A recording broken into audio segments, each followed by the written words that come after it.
Sa pulsakuha ng CCTV ang pagsalpok ng dump truck sa kasalubong nitong windvan truck kabilang ang kotse kaninang pasado 2:00 ng hapon sa Sumulong Highway, Barangay Mambugan, Antipolo City. Basag-basag at yupi ang windshield ng dalawang truck sa lakas ng impact ng salpukan nito. Ayon sa barangay captain ng Mambugan, iniwasan ng dump truck ang isa pang elf truck na kasabay nito na papunta sana sa direksyon ng Masinag. Mga 2:00 ng hapon, pababa itong dump truck na nakapababa siya. Tama-tama, nakasalubong niya yung delivery truck ng soft drinks. Umiwas, tumama dito sa malaging truck.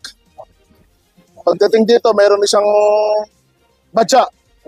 Isang badya rin sa likod ng truck na ito. Isang kotse dito. Tapos sa tatlong motor. Tatlong motor. Tapos ng bahay, nakatambay po ako sa labas. Tapos nung maya-maya kunti, may kulmalabog. Akala namin, yung bahay ng kapitbahay namin, akala namin yun ang bubagsak yung bubong kasi gumagawa. Kaya sabi ng hipag ko, "Laday, ano yun?" Sabi niya. "Ala, baka bubong na yun ng kapitbahay namin bubagsak." Ang ginawa ko, lumabas po ako. Paglabas ko, hindi pala yung doon sa bahay. Paglingon ko dito sa may highway, dito pala yung banggaan, may dump truck at saka yung truck. Tapos dito yung isang L3, may maraming bote ng soft drinks na wala pa pong laman, mga ano pa lang ba? Bote. Doon na dito na nagkalat na dito mga Aabot sa siyam ang sugatan kabilang ang dalawang senior citizens na maluba ang sinapit.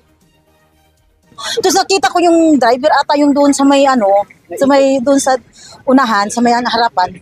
Nung nakita ko na may duguan, umalis na ako kasi parang nanirgis ako eh. Doon lang po, hindi ko na kaya pong tingnan yung mga dugo po. Samantala, umabot ng halos ilang oras ang pagbagal ng trapiko sa kahabaan ng Sumulong Highway na siyang naging dahilan ng pagkaantala sa mga motorista.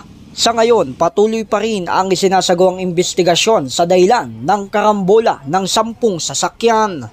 J. Martin, JKRS News and Public Affairs.